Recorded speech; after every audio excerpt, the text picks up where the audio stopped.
ازيكم يا أبطال الغموض؟ لو انت من الناس اللي بتحب تعرف أسرار الطبيعة والعالم الغريب اللي حوالينا، يبقى انت في المكان الصح. اعمل لايك للفيديو واشتراك للقناة وفعل الجرس علشان توصلك كل الأسرار اللي محدش بيحكي عنها. ويلا بينا نبدأ.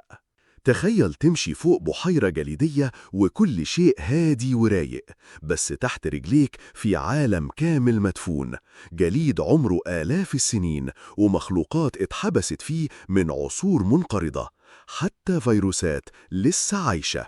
العلماء اكتشفوا في سيبيريا جليد بيحتفظ بكائنات دقيقة عمرها عشرات آلاف السنين، والصادم إنهم رجعوا بعضها للحياة.